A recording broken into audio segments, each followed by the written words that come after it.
At a time when the political parties are divided on the American Grant Assistance Program, Millennium Challenge Corporation MCC Nepal Compact, ruling coalition partner CPN Unified Socialist seems to have decided to allow the tabling of the MCC bill at the House of Representatives.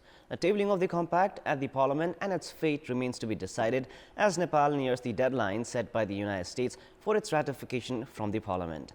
Good morning, I am Praram Vadahal. Let's begin with the main stories. Fate of the MCC Nepal Compact still unclear. The much debated agreement unlikely to be tabled at the Parliament session today. Unified Socialists decide to allow presentation of the grant. National politics stands at a critical juncture due to political parties' inability to stand united on agendas concerning national interest. Scenario makes an impact in the country's international relations. Punjab of India goes into polls today. 59 constituencies spread across 16 districts in Uttar Pradesh to vote in the third phase of polling as well. And Harry Kane's stoppage time goal gives visitors Tottenham a stunning victory over league leaders Manchester City. Liverpool see off Norwich 3-1. With the February 28 deadline drawing closer, the fate of the MCC Nepal Compact is still uncertain. Parties of the ruling alliance have yet to find a consensus on the bill, and the agreement is unlikely to be tabled at the Parliament session today as well. Now, the schedule published by Parliament Secretariat does not include the MCC bill in its list of agenda. Nepali Congress, that leads the ruling alliance, has already decided to table the bill. However, CPN Maoist Center and Unified Socialists have continued to demand for amendments in the agreement before its parliamentary presentation. The two parties have also demanded the parliament session resume its regular form and the main opposition put an end to its obstructions. Meanwhile, Chief Whip of CPN-UML's parliamentary party, Bishal Vatrai, has said the party is geared up to obstruct today's session as well, adding the obstructions will continue until the Speaker of the lower house addressed their demands. The main opposition has been boycotting meetings called by the Speaker ahead of the parliamentary sessions to decide the agendas. CPN-UML has been obstructing the House of Representatives over 6 months, affecting the regular session of the parliament. Meanwhile, CPN Unified Socialist of the ruling alliance has decided to allow the tabling of the MCC bill at the Parliament. However, it has continued with the demand for amendment before the bill's ratification. The standing committee meeting of the party held yesterday made the decision, but added that the main opposition had to allow the parliamentary proceedings. Unified Socialist has agreed to participate in the parliamentary discussions over the US grant. Leaders who attended the meetings addressed or stressed on the need to weigh on the pros and cons of the agreement. A general sense prevails that the political parties in the country, despite varying ideologies, will stand united on national issues. However, the political forces in the country, due to their failure to stand united on national agendas, have dented the international relations. With parties sticking to their self-interests, the national politics has been pushed to a critical juncture. More in this report. The MCC Nepal Compact was insured between Nepal and the US 9 years ago.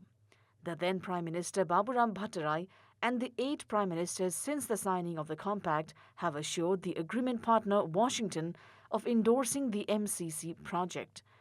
Former Prime Minister Pushpa Kamal Dahal, during his second term as the executive head, had initiated the MCC agreement as the deal was signed by the Dewa administration in 2017.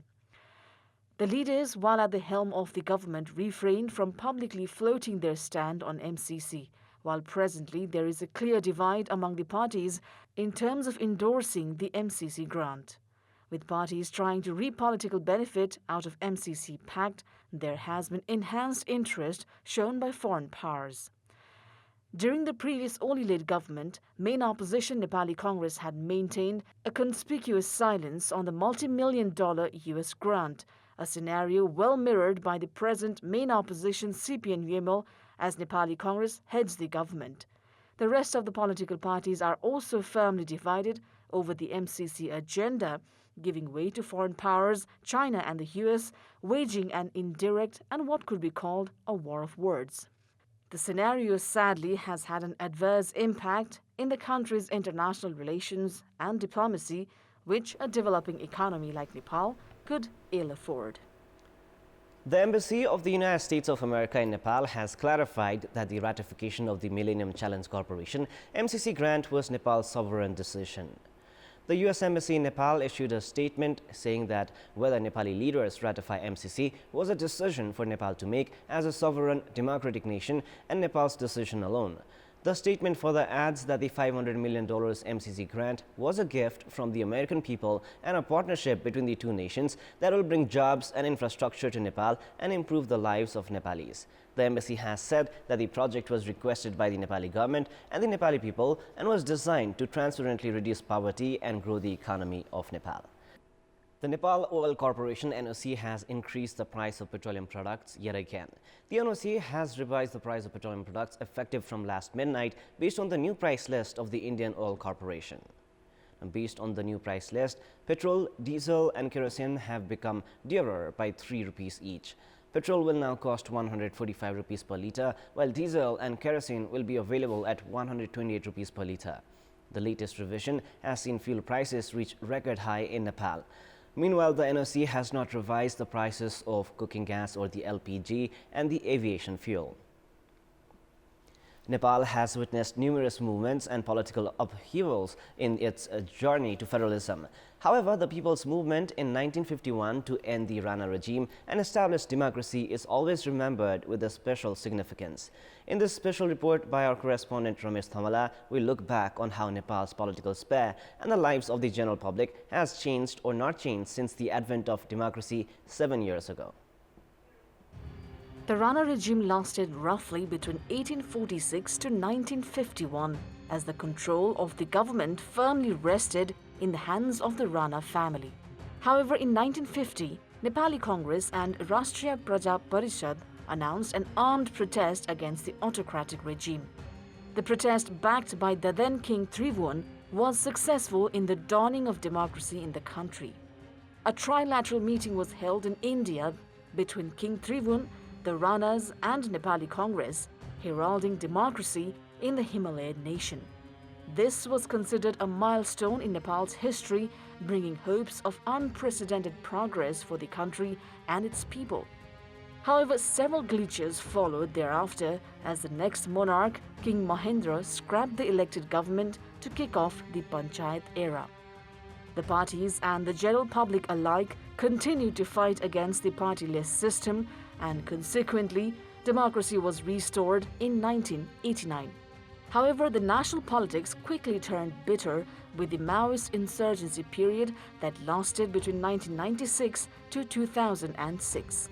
In 2015, Nepal received its first democratic constitution, which sadly has failed to instill sense of security and progress among the general public. Likewise, the Madhesh and women population that played an instrumental role in all historical movements have yet to be acknowledged. In famous episodes of Navraj Bika and Nirmala Pant are representative cases of the apathy shown by political parties towards the Dalit and marginalized community.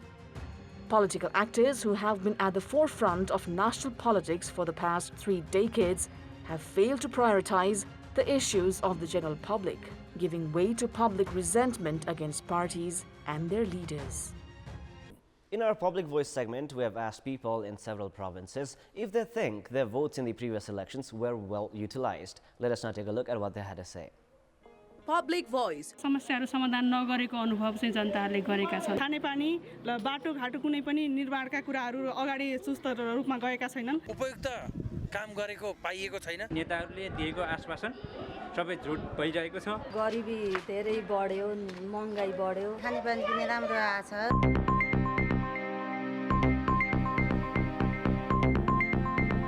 It is now time for our segment Public Pulse, where you text us with your opinion.